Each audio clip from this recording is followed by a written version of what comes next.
So we're going to be talking about Bronco buyer experience. Now, we actually have someone from the community. I don't want to call them out because I don't think that's fair, but I'd love it if they say, hey, that's my story, because I do believe that I know they're watching right now. So let's get to the slide here. Someone actually has a very surprising Bronco story. Great sales experience. And then we're going to get to talking about, in the next episode, we're going to be talking about how to save thousands of dollars based on what you need to know about what's going on at dealers right now. But this is actually a great dealer story and a great customer story, because this Bronco owner knew what to say and do. They're well informed. They're watching the show on a regular basis, and they also have a beautiful Bronco, and they take fantastic photos. Love their photos, and I'd love it if they actually mention maybe where you can see their photos over on Facebook or Instagram or X. So 4 high, 4 low. I want to make sure that you said, hey, that's my story, so I can say, it's our buddy 4 high, 4 low, one of our favorite reoccurring viewers on the show. Yeah, I want always to be safe. Always better to be safe than sorry. Yeah, nice Bronco. I love the back window with the American flag. Oh, I want that.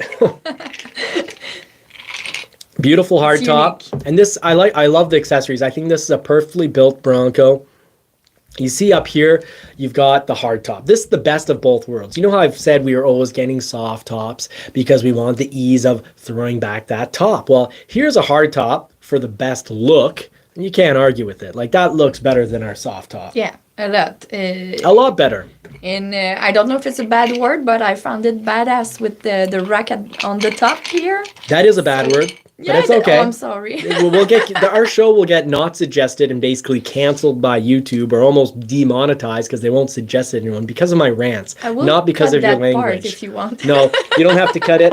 What I will do, I'm at the end of my drink, so I will now eat a huge piece of ginger and try to present. But that means you need to talk about what you like about this Bronco. But I can tell you, perfectly accessorized, because you've got the soft top added to the hard top for an easy flip back.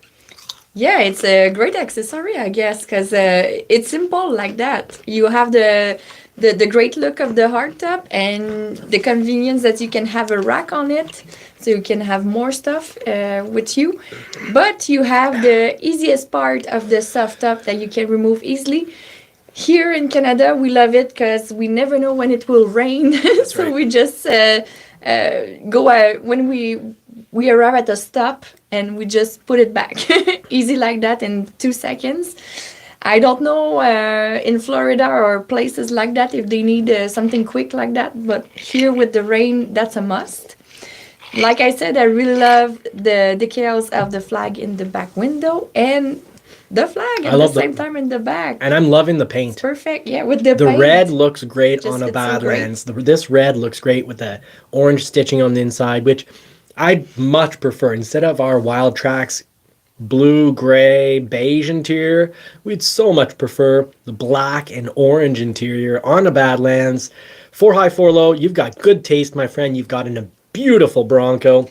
Yeah, and he just said in the chat you can flip the soft top with one hand only, so it's easier than our soft top. But our 2023 soft top is, I think you have trouble flipping it back on your own, but you didn't used to have. It's heavier. Yes, it's thicker. It's the insulation or the sound deadening, or probably both, are better than they were on our. We had two 2021 Broncos, and we can say the 2023 soft top is better because of the little channels for getting less water just being thrown on you when you kind of go open the window at the drive-through. Yeah. But it's also heavier, so it's a better top, but it's a little harder to manipulate. Now, I do love the Sasquatch wheels, our winter kit. So we've got Nokian tires, Nokian Hakapalika tires.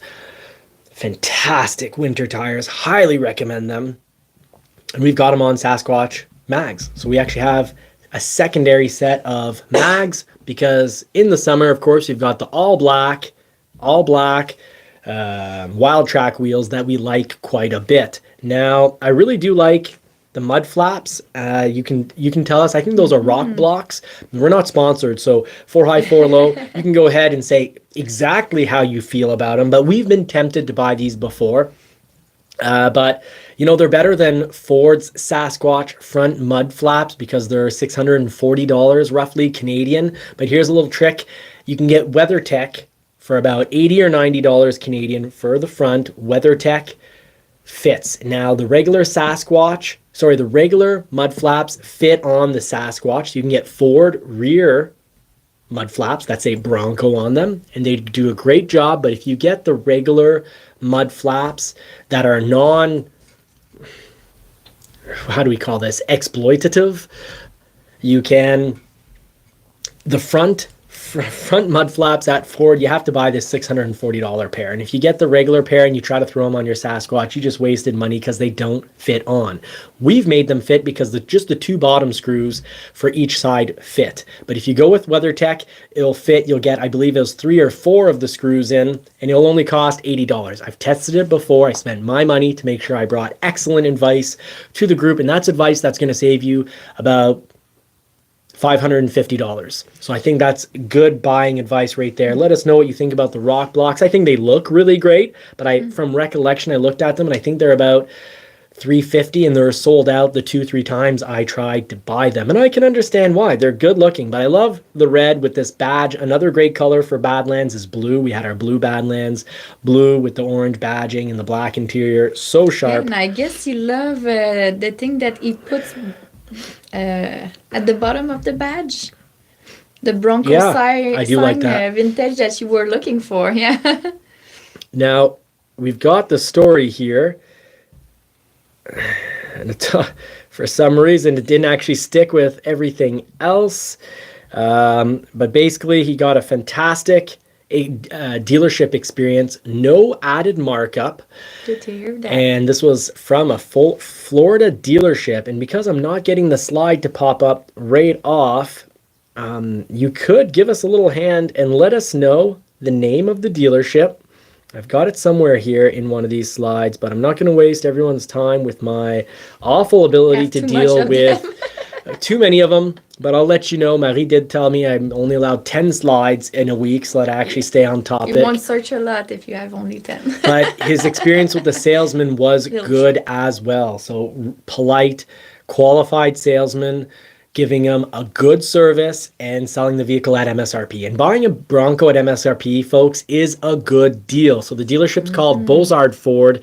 If you're watching this as a cut up episode, you can still watch the live replay and see people answering and throwing in comments and giving really helpful information. So don't miss out on learning more about automobiles from our community. We've got a really educated and experienced community. Most of our watchers are above the age of 50, so most of them have been dealing with vehicles for, a long time. A long time. Yeah. And you know what? Bozard Ford is at St. Augustine, Florida. Oh, beautiful. One of our favorite places in the world. Yeah, one of our favorite places in the world. One of the oldest. Well, they say it's the oldest city in the U.S. I can believe it. It looks like a mix of Vieux Quebec, so Quebec City, the old section, with some parts looking a little bit more piratey because Spanish. They've got more wood in the homes and the buildings. The city looks so quiet, and even if there's a lot of the tourism. Is it the right word? Yeah, tourism. Okay, thanks. Terrorism is one thing. Tourism is another thing. And it feels quiet anyway. It's the beach style, and it's I love to be there. It's calming.